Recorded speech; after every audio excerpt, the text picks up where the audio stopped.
What is poppin', y'all? Welcome back to another YouTube video, and today we're taking a look at some more LEGO Ninjago film news, film reviews, show review, series review, whatever you want to call it. But we did start from Season 4, went to Season 3, then to 5, 6, 7, and we completely skipped over the pilot, Season 1 and 2. So I am now going back before I move on to the LEGO Ninjago movie. I'm going back to finish pre-Ninjago movie Ninjago, because that is before the design change, that is before the company change, and I just want to get it all out the way so it fits in the sort of timeline and I'm not skipping ahead and jumping back between it all.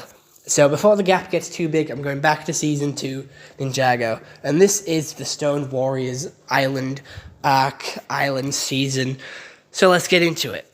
Ninjago Season 2, Legend of the Green Ninja, is the second season of the computer-animated television series Ninjago Master Spinjitzu.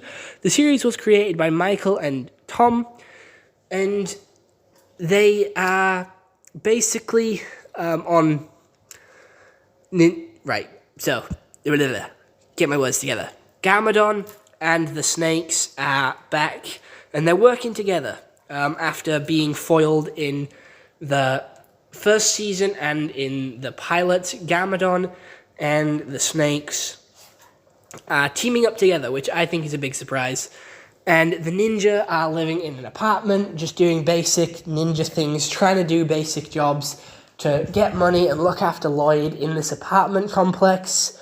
We already have found out that Lloyd is the Green Ninja. We found that out at the end of last season. And he's basically just the Green Ninja. And they're training him up to be a new ninja whilst keeping him hidden from everyone, hidden from most of the villains. So they have him locked up in this apartment whilst the ninjas are going out doing their jobs. And they're all tired, they're all knackered, they're all coming home moody. And this is after they lost the bounty as well. The bounty is significantly the ship that the ninja travel on. It is very significant to the ninja, and it always gets broken. It is broken like every other season. The bounty is the weakest ship going. It gets destroyed so quickly, crashes so often. It's a surprise if it doesn't get broken in the season, or doesn't get taken away, or doesn't, they don't lose it. It's a surprise if they have the bounty for more than one season. But this season does also have its fair share of villains. We have the Child's Play episode, which is the next most important episode of the season, where the ninja get turned into children, and then they have to sort of fight off this big monster that eats children. It was a pretty dark episode, I'm going to be honest. It was a weird time for Ninjago. It was the second season. They were trying to do a lot for this season, and it was kind of hit and miss, and it was all over the place. But, we have the ninja losing their golden weapons to Garmadon and the Snakes, and then making a mega weapon with it. Like a big staff, which killed anybody that touched it, except Garmadon, because he has the power to hold it. And the kids get turned back into adults, so the ninjas come back to adults, but in doing that, that changes Lloyd from a child to an adult as well. So it was a quick way to get Lloyd into an adult, to be fully trained, have the right sort of physique to be the Green Ninja. So then they go to the Stone Island, where they go into the temple, sneak around with the Stone Warriors for a bit, try and find what they're finding, and they're just on the island, and they're working for the Overlord, and the Overlord then makes evil versions of the ninja, evil versions of Nia, and takes over Garmadon's body, turning him into this weird dragon creature, and then goes back to Ninjago to destroy Ninjago with the Stone Army. Deref then gets the Stone Army's helmet and then controls the Stone Army. Garmadon Dragon makes a big spire in the middle of Ninjago. It basically turns into an apocalyptic wasteland where people are turning into zombies, people are struggling to see, and the ninja have to fight their way up the tower and they get lost one by one going up the tower until it's just Lloyd left, who then summons the elemental power, like the golden power of Spinjitzu. So he turns into the Gold Ninja again. He always turns into the Gold Ninja and shit. He's done it quite a few times now. But he's the Golden Ninja, and he stops the Overlord, sending him into the computer system and making Garmadon into Sensei Garmadon. So he's human again, and he isn't a villain, and all the poison from the Great Devourer is out of his system as well. So he is literally just an old man now with amazing Spinjitzu ability. The golden weapons get fired into space as well, which again fits the next season of Season 3, where the Overlord is in Cyrus Borg's computer tower, and the golden weapons are on a meteor, which they're going to have to go and find and go to space to get. But then we also have Ninjago being destroyed, which again lets it be rebuilt to be this new found Ninjago city. But yeah, I am running out of things to say for this season. It is very confusing, very hit and miss. We have the ninja discovering their elemental powers and powering up Lloyd and making him the Golden Ninja because they stand in like a circle. I do believe there is an animation error in that section as well, where there is two elemental symbols for J, and Zane and J stand on the same like symbol. But they then get elemental swords, which can shoot fire, stones, ice, and lightning out. The ninja also have a new sort of design upgrade. They're wearing more of like robes and sort of scrolls on their body. We also get a scene where they're also just having fun on like a pool, just having fun outside on a beach day. We get a Ninjago beach episode. Wow. But yeah, this season is very hit and miss. It's very all over the place with the plot. Its pacing is all over the place as well. It's trying to do so much to prepare for the next season, and it's trying to do so much to play catch up from the last season as well. I think they set their sights on too much here, because we have them trying to rush Lloyd to becoming the Green Ninja. We have him aging really quickly due to a random episode where they turned all into children. We also had them going to an island, fighting evil versions of themselves, fighting the Stone Army, who are controlled by... There was a lot to like sort of comprehend in, again, like 12 episodes at 20 minutes each.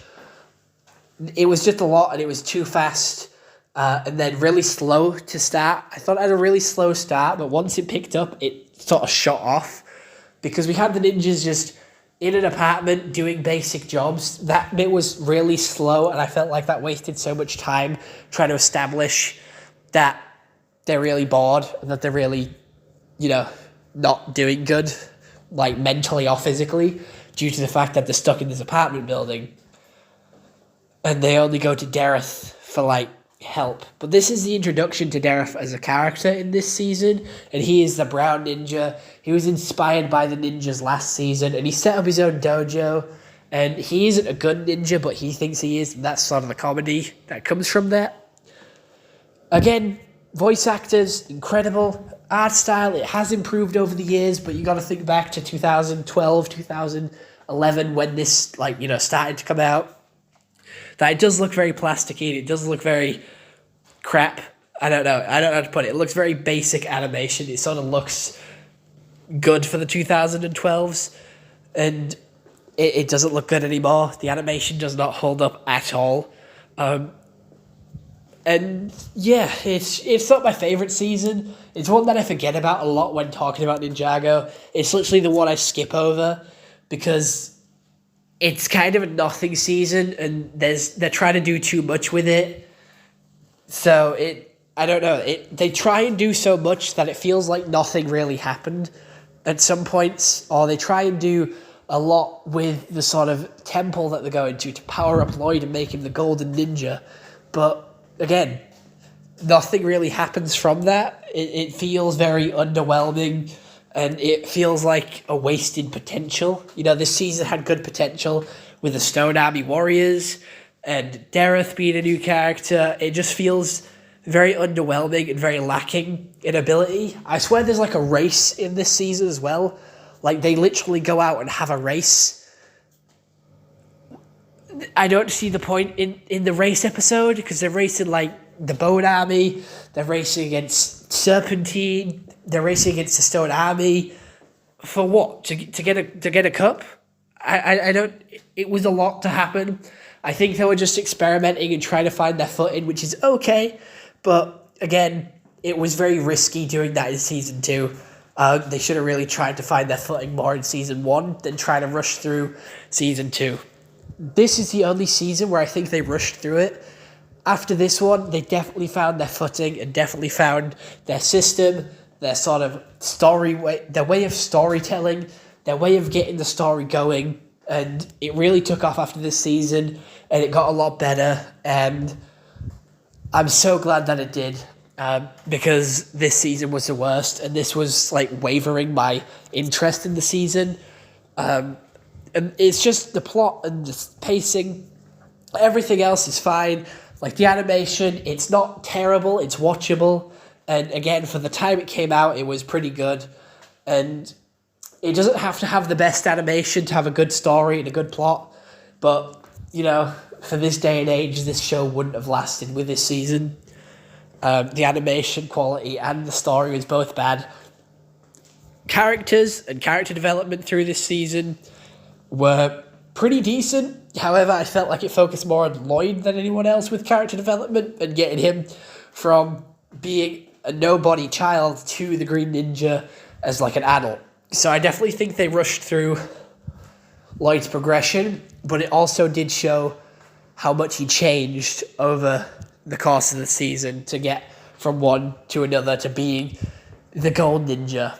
And I think giving Lloyd the Green Ninja last season to now him being the Gold Ninja, I think they're rushing his progression too much and making him too overpowered, and that's why they took away his golden power last season. Not last season, but in season 3, because obviously he was too strong and he was too good. But, you know, it's the worst season in Ninjago, in my opinion. It is literally the worst season. So I'm going to give it a 6 out of 10, because Ninjago still holds a special place in my heart, but it was the worst season.